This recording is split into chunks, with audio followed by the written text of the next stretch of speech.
नाज़रीन, जिस्म की नुमाइश और कई इस्लाम मुखालिफ फिल्मों में काम करने वाली अदाकारा जिसने अपने करियर के उरूज पर इस्लाम कबूल करके दुनिया को हैरान कर दिया, जिसने कई इस्लाम मुखालिफ फिल्मों में काम किया, जिसको इस्लाम के नाम और मुसलमानों से भी नफरत थी, मगर इसकी जिंदगी में पेश आने वाला हैरत अंगेज वाकया जिसने इस अतालवी हसीना की जिंदगी हमेशा के लिए बदल दी और गुनाहों की जिंदगी को खैरबाद कहकर मुशर्रफ बा इस्लाम हुई। नाज़रीन, मशहूर फिल्मी अदाकारा मार्शेला एंजलो जिसने अपने करियर के उरूज पर इस्लाम कबूल किया, मार्शेला एंजलो फातिमा अब्दुल्ला कैसे बनी, ये जानकर आप मुसलमान होने पर फख्र महसूस करेंगे। मार्शेला एंजलो एक ईसाई खानदान में पैदा हुई। इसका ताल्लुक इटली से था, मगर बचपन जनेवा में गुजरा और बाद में रोम मुंतकिल हो गई, जहां इसने आर्ट एकेडमी में दाखिला लिया और इटली की मशहूर ब्लॉकबस्टर हीरोइन बन गई। मार्शेला अपनी कहानी लिखती हैं कि मैं अपनी खूबसूरती की वजह से हमेशा लोगों की तवज्जो का मरकज बनी रही।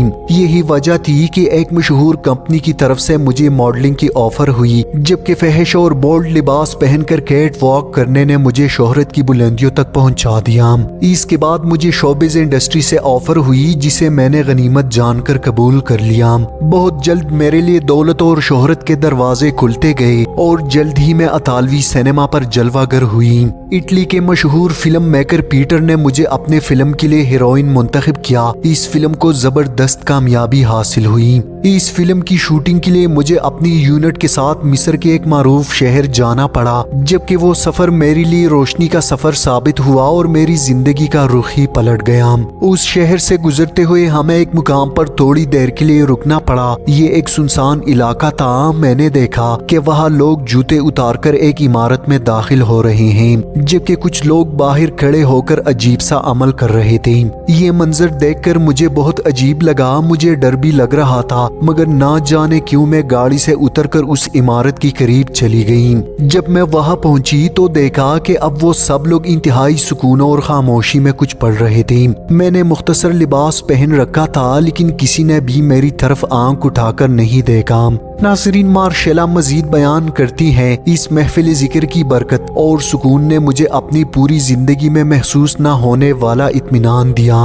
वहाँ लोगों से पूछने पर मुझे पता चला कि ये इमारत मस्जिद है, अंदर लोग मुसलमान हैं और ये अपनी इबादत कर रहे हैं। मैंने जिंदगी में पहली बार मस्जिद देखी थी। सच कहूँ तो किसी मुसलमान को भी मैं पहली बार देख रही थी। मेरे जहन में मुसलमानों का जो चेहरा नक्श था वो किसी खूनी दरिंदे जैसा था, जो मासूम लोगों को बिला वजह कत्ल करते हैं, इनका खून चूसते हैं, मगर यहाँ सब कुछ इसके बिल्कुल बरक्स था। दूसरी दिन मैं दोबारा उसी वक्त मस्जिद की तरफ रवाना हुई और मैं दोबारा मुसलमानों की उस जमात को इबादत करते देखना चाहती थी। उनकी वो नज़्म व ज़ब्त से इबादत करते हुए देखकर मुझे कल्बी और रूहानी सुकून का एहसास हुआ, जबकि इबादत के लिए उन लोगों की पाकबाजी पर मुझे बेहद रश्क आया। नमाज खत्म होने के बाद जब लोग मस्जिद से बाहर आए तो मैंने उन लोगों से इबादत के मुतालिक बातचीत शुरू की। मुझसे बात करते हुए उनकी निगाहें जमीन की तरफ थे। किसी ने भी मेरी तरफ आंख उठाकर बात नहीं की। वो बहुत ही नेक तबीयत और शाइस्ता मिजाज लोग थे। वो मुझे बहन बेटी कहकर बात कर रहे थे। ये सब देखकर मैं इंतहाई हैरान थी कि ये वही मुसलमान हैं जिन्हें हमारा माशरा दहशतगर्द और जालिम कहता है। क्या वाकई ये वो मुसलमान है जिन्हें हम खूनी दरिंदे समझते हैं? वो लोग जानते थे कि मैं वहाँ बिल्कुल अकेली थी, मगर उन्होंने मेरी तरफ देखना भी गवारा नहीं समझा।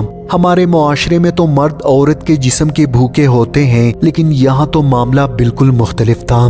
मैंने जिंदगी में अपने लिए किसी गैर मर्द से बहन और बेटी जैसे अल्फाज कभी नहीं सुने थे। ये सब कुछ मेरे लिए बहुत अजीब था, या जैसे कोई ख्वाब। मिस्र में शूटिंग खत्म होने के बाद मैं फिल्म यूनिट के साथ इटली लौट आई। इटली में मैं अपने बॉयफ्रेंड के साथ रहती थी। इटली वापस आने के बाद मैंने इस रिश्ते की हुर्मत पर बहुत ज्यादा गौर किया।